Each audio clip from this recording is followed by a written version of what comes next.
আমি আপনাদের সামনে আল্লাহ পাকের কালাম সূরা আহজাব, এখানে হাফেজ সাহেবরা আছেন, উলামা হযরত আছেন। এই সূরাটা মদিনা শরীফে নাজিল হয় 12ই রবিউল আউয়াল। হুজুরের জন্ম ইয়াউমুল ইসনাইন, বুখারীর হাদিস, ইয়াউমুল ইসনাইন সোমবারে ওনার জন্ম।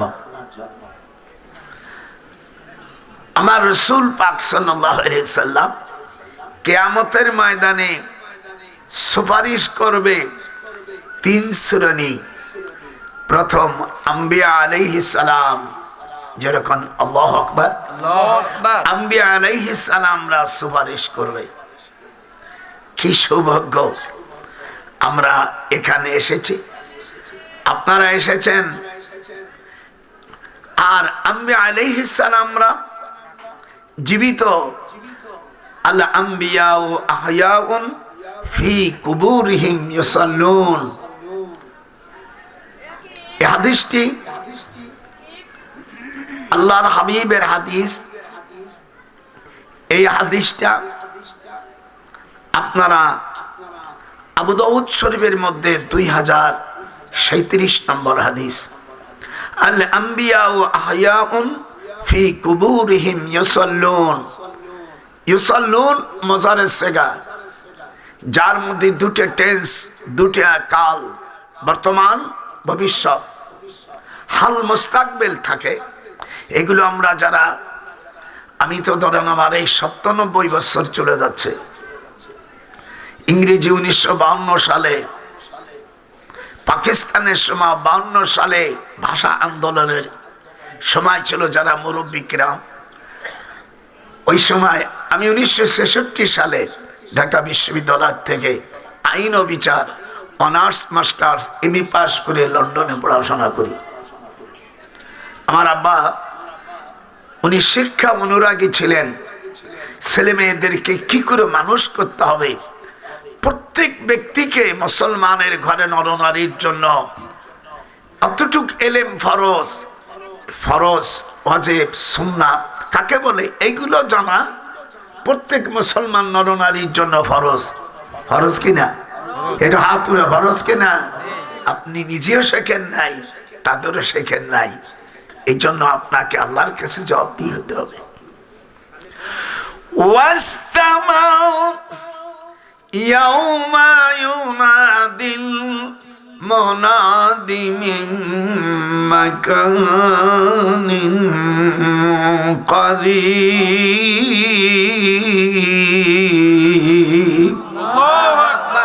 আল্লাহু আকবার জোরে বললে আপনাদের কোনো গুনাহ হবে না। আল্লাহর কালাম। বাংলাদেশকে আল্লাহ তাআলা এত সুন্দর করেছে, পৃথিবীতে আজ 18 বছর ধরে যেখানে আমাদের ছেলেরা যাচ্ছে সেখানে ফার্স্ট হচ্ছে। যেরকম আল্লাহু আকবার, আল্লাহু আকবার। হাফেজে কোরআন, হিফজে কোরআন। হুজুর পূর্ব দিকে বেশি দোয়া করেছেন। কাবা শরীফের দরজা পূর্ব দিকে। আপনাদের দোয়া আমায় 34টা বছর কাবা শরীফে চাকরি করেছি। আর এই সুবদে এমনিও আল্লাহ বড় হজ করাইছেন 34 বার, কিন্তু একবার ফরজ হয়েছে আর বাদ বাকি নফল হয়ে গেছে। যখন আল্লাহু আকবার, মনে একটু কাবায় যেতে চায় না। অনেকে যাওয়ার অর্থ আছে কিন্তু বখিলাতা করে যাব, এত টাকা খরচ করে যাব।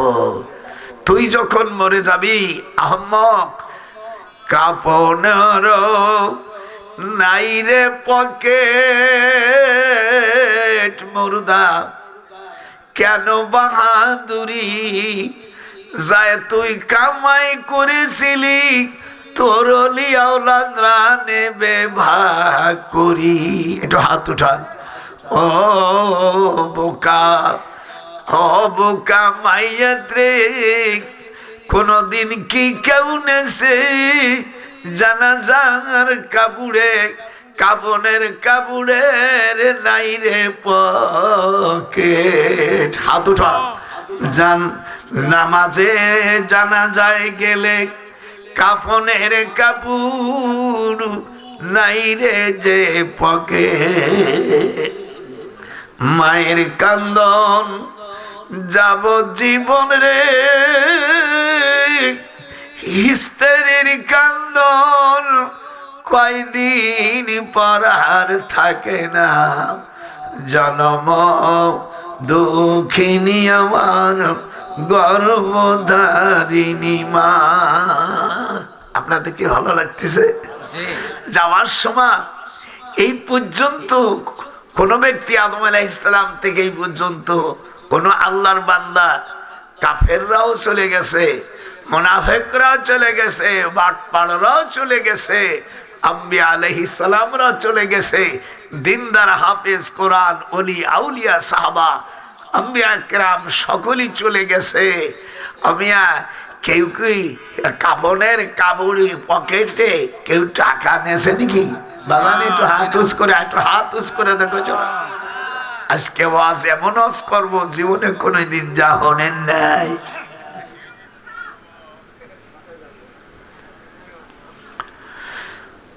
মায়ের কান্দন, আমি যখন সুর দেব টাটার সাথে তোরা সুর দিবি।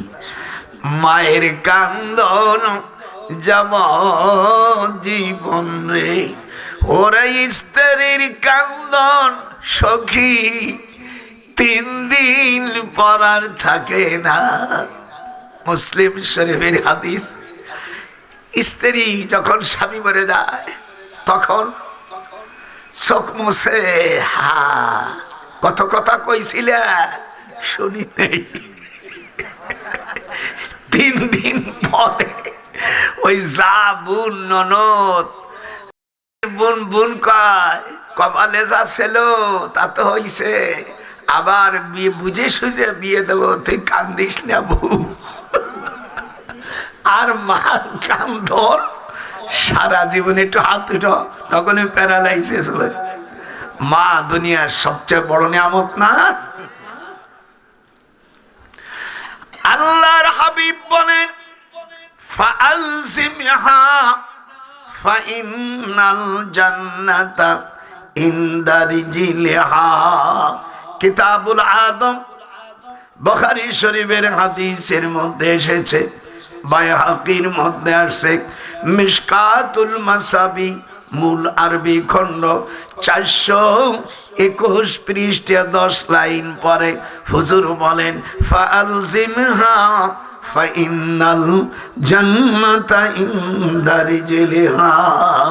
মার পায়ের কাছে সন্তানের জান্নাত। এটা হাত উঠে আল্লাহকে দেখাতে পারি।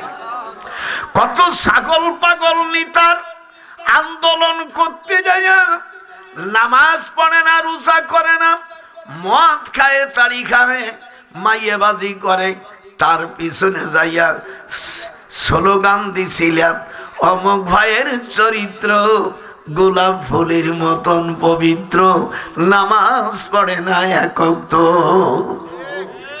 আমার সাথে একটু তাল মারো, তাহলে ভালো আসুন, মানে কি কথা ঠিক না? হায় হায় হায় রে, আমাকে আমি চিন্তা করি, এখন এই আসিফ নজরুল আছে যে উপদেষ্টার মধ্যে আমার ছাত্র, আমি ঢাকা বিশ্ববিদ্যালয়ে যখন ছিলাম, ওরা আমার কাছে স্যার কেমন আছো, আমরা থাকবো কেমন? খবরদার খবরদার, এই দুনিয়ায় ছাড়তে হবে। মায়ের পার কাছে সন্তানের জান্নাত। ও তোরা দেখ বুখারী, জোরে ও তোরা দেখ বুখারী হাদিস খুলে করছে নবী বর্ণনা, জনম দক্ষিণী আমার গর্ভধারিণী মা। অনেকটা খারাপ লাগতেছে মার কথা। হুজুর বলেন তুই যত বড় হোস না কেন, ওই মার পার কাছে তোর জান্নাত। যেরকম আল্লাহু আকবার। হুজুর সাল্লাল্লাহু আলাইহি সাল্লাম বলেন, যখন কোন দেশে নারীর শাসন আসে, আল্লাহ পাক তখন সারা পৃথিবীতে 8টা গজব ছাড়াই দেয়। এই ওয়াজ তোমরা ছাড়ো না। হুজুর বলেন লা ইউফলিহা কওমুন আল্লাহু আমারহুম ইমরাও, সেই জাতি no nation can prosper who give the state ruling to the women, if so there are murtad. নারী শাসন যখন আসবে আমি আল্লাহ তখন পৃথিবীতে 8 প্রকার গজব ছড়াই দেব। হাতটা উঠাইতে হবে। আপনি মুসলমান না, নবীজির কথা শুনবেন না? হাদিসটা মিশকাতের 321 পৃষ্ঠা বাবু কিতাবুল ইমারত। হাদিসটা পড়াচ্ছিলাম। আমি তো মুহাদ্দিস মানুষ, হাদিস পড়াই, দাওরা হাদিস পড়াই, কামেলে কাশাব পড়াই, খুব হার্ডলি সাবজেক্ট। এখানে যারা আলেম আছে নোট করো নাও, মরে গেলে এই দাদা আর পাবা না। 97 বছর বয়স, যেরকম আল্লাহু আকবার। আমারে ধরে নাকা জানেন, কারণ যারা যাবে ক্ষমতা তারাই মা সবার দিও। এই খালেদার বুলির মাইয়ে বিয়ে সমাজ সওয়াল। মতিউর রহমান নিজামী আমার শ্বশুরি ছাত্র। উনি যখন শিবপুর মাদ্রাসা, আপনার কাছে শিবপুর আছে না? এটা হাত শিবপুর আছে না? এই শিবপুর মাদ্রাসার মুহাদ্দিস ছিলেন আমার শ্বশুর। দেখিছ? আবার বাংলাদেশে সবচাইতে বড় আলেম আল্লামা শামসুল হক ফরিদপুর রহমাতুল্লাহ আলাই আমার ডাইরেক্ট ওস্তাদ। আমি যখন বড় কাটরা পড়েছি সেই সময় হুজুরের কাছে আমি পড়েছি, আর হাফিজ হুজুরের কাছে আমি সারে জামি পড়েছি। আল্লাহু আকবার, সুবহানাল্লাহ। আমি বড় আলেম না হইতে পারি, কিন্তু আমার উস্তাদরা এই দেশের আল্লামা শামসুল হক ফরিদপুর রহমাতুল্লাহ আলাইহি। আমি দেওবন্দে যখন পড়েছি আমার উস্তাদের কাছে, আল্লামা হুসাইন আহমদ বাদানির কাছে আমি বুখারী পড়েছি। উনি আল্লামা শামসুল হক সাহেবের কথা বলেছে। দেওবন্দে এত নাম্বার নিয়ে কেউ আজও পর্যন্ত কেউ নাম্বার উঠাইতে পারে নাই। আপনারা নাম হয়তো শুনছেন। বাংলাদেশ শুধু নয়, এশিয়া মহাদেশের মধ্যে সবচাইতে বড় আলেম ছিলেন আল্লামা শামসুল হক ফরিদপুরি। একটু হাত উঠান, জোরে কোন আল্লাহ। যিনি বহুতবার আল্লাহর নবীকে স্বপ্ন দেখেছেন। উনি যখন কোথায় যেতেন ওনার শরীর দিয়া অন্যরকম ঘিরান বের হতে। আল্লাহর নবীকে যে স্বপ্ন দেখে তার মতন আর সৌভাগ্য আর নাই। কি কি আমল করলে নবী কি দেখা যাবে, সেই হাদিসগুলো আজ আপনাদের শোনাবো। রাজি? আসতে যে বলবে সে দুশ্মন আল্লাহ। যখন রাজি, যেই হাদিসগুলো আমল করলে আমার প্রিয় নবীকে আপনি স্বপ্ন দেখবেন, এর চাইতে আর বড় আছে কিছু? কবরে গেলে আপনাকে কেউ সাথে যাবে? যে স্ত্রীর জন্য ঘুষ খাইছ, মানুষকে দেশ ফাঁকি, ও বেটা তুই যখন কবরে যাবি কেউ হবে না সাথী। এরকম হাত উঠা। ও তুই কবর যেদিন যাবি রে তোর হবে না কেউ সাথী। যে বউ জন্য করছিস তুই ঘুষ আর হারামি, সে অন্য জায়গায় বিয়ে বসে চলে যাবে, আর তোর মতন পুরুষকে সে তুড়ি দিয়া যাবে। দাদার দিক তাকা, তোরে তুড়ি মেরে চলে যাবে। এইবার আল্লাহর নবী বলেন, যখন নারী শাসন হবে 8টা গজব হবে। এ ছেলাই কথাগুলো পেটন দেব। 8টা গজব। কয়টা? একটা গজব হলো কতালা লহবলা। সারা পৃথিবী আমিয়া নারীদের লক্ষ লক্ষ মহিলার বাচ্চা দেবে, তার মাত্র একজন ভালোভাবে বাচ্চা হবে, আর অধিকাংশগুলো তাদের সিজার করা হবে। এখানে যারা মুরব্বী আছেন, আমার মার 19টা সন্তান, আমার বড় 19টা বাচ্চা হইছে, সিজার করা লাগে নাই। এখন আমার মাইয়া আপনার বিটার বড়, সিজার করা লাগে। কথা নারী বন্ধে জীবনে এই অসম্মি কোথার থেকে? সরকার মহাদয় নারীর শাসনে আল্লাহর 8টা বিপদ আসবে।